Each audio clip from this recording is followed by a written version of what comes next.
গণমাধ্যমের দৌলতে আমরা অনেক শব্দকে নিজেদের মুখে বসিয়ে নিয়েছি। এইসব শব্দের ব্যবহারে কখনো শব্দ উৎকর্ষবোধ না জাগিয়ে অপকর্ষবোধ জাগ্রত করে জনমানুষে। এসব আমরা তেমনভাবে ভেবেও দেখি না, ফলে বহু শব্দ তার উৎকর্ষতা হারিয়ে ফেলছে। বাহুবলী শব্দটার হাল তাই হয়েছে।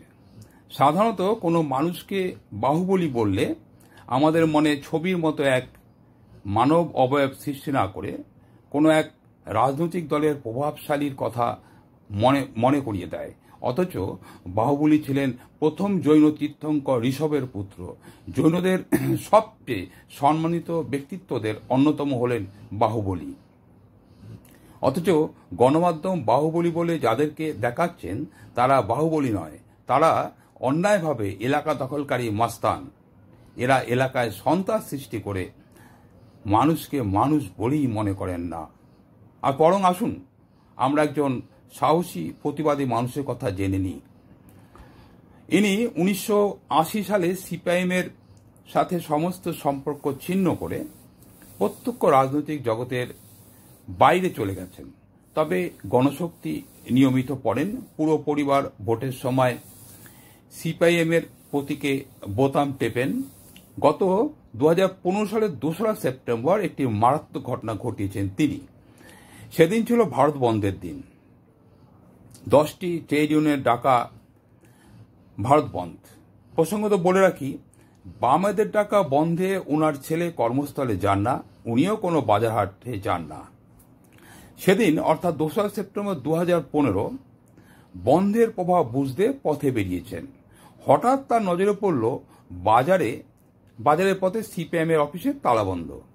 এদিকে পার্টি অফিসের সামনে বাজারের রাস্তায় ষাট চেয়ার পেতে তৃণমূলের 2 কাউন্সিলরের নেতৃত্বে বন্ধ ব্যর্থ করার দায় নিয়ে জনাদেশ লোক বাজার ব্যবসায়ীদের নিয়মিত বেচাকেনা হচ্ছে কি না তদারকি করছেন। হঠাৎ মানুষটির মাথা গরম হয়ে ওঠে। তিনি এক তৃণমূলের ব্যবসায়ী কাম নেতাকে ডেকে জানতে চাইলেন, কিরে, তোদের দল ওভাবে রাস্তার ওপর পার্টি অফিসে সিপিএম পার্টি অফিসে বসে আছে কেন? ওদের কি অফিসে ঢুকতে হলে তোদের অনুমতি লাগবে? এরপরেই বচসা হবে। তোদের ঝামেলা করতে হলে জানা মাঠে যা, সাধারণ মানুষের মাঝে কেন? ওই তৃণমূল নেতার দাবি, ওরা আমাদের ওয়ার্ডের নয়। সাথে সাথে প্রশ্ন, তোদের ওয়ার্ডের নয় মানেটা কি? তুই তৃণমূল করিস না? তৃণমূল নেতা বেগতিক দেখে জায়গা ছেড়ে বিদায় নিল। কিছুক্ষণ পরে এক সিপিএম কর্মীকে পাকড়াও করে বললেন, তোরা পার্টি অফিস খুলিসনি কেন? সিআইটু তোদের বন্ধ নয়, তোদের কোনো দায় নেই। বেলা 9টায়ও পার্টি অফিস বন্ধ, তোরা কি দলটা তুলে দিবি? সিপিএম কর্মীর জবাব, ওরা এমন প্ররোচনা দেবেই।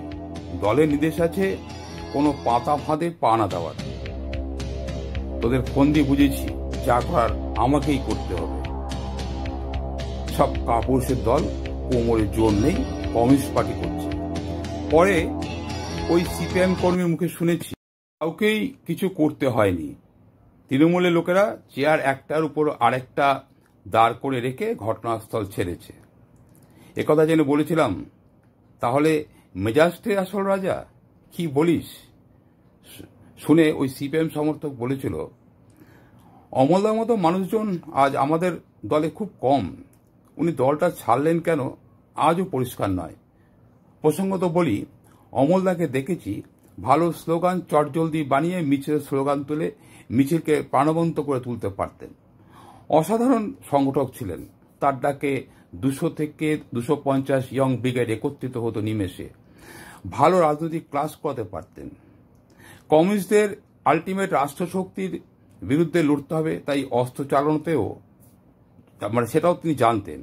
বয়স এখন 74, থাকেন দমদমে। সুজনবাবু রোড শো রাস্তায় রাস্তায় দাঁড়িয়ে দেখেছেন, করমর্দনও করেছেন। বয়সে সুজনবাবুর চেয়ে বড়। সুজনবাবুরা ওনাকে চেনেন না, কিন্তু উনি সুজনবাবুকে চেনেন।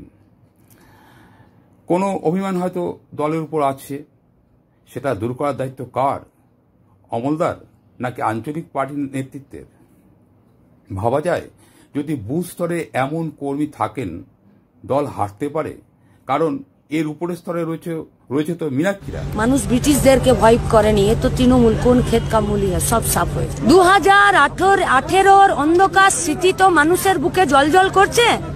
নমিনেশন করতে দেয়নি, ভোট করতে দেয়নি, গণনা কেন্দ্র লুটেছে, তারপরেও যদি সার্টিফিকেট পেয়েছি 6টাকে 9 করেছে, 9টাকে 6 করেছে, তারপরেও যদি জিতে নিয়ে এসে পঞ্চায়েতের বোর্ড গঠন করতে গেছি সেখান থেকেও তাড়িয়েছে, তারপরেও পুলিশ রিভলভার দিয়ে তাদেরকে সরিয়েছে এবং উইথড্র করিয়েছে, অন্য দলে যুক্ত হতে বাধ্য করেছে।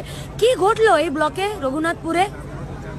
কোন সভ্য দেশে এই নিয়ম আছে যে কোর্ট পেপারে লিখতে হয় যে আমি পার্টি করি না?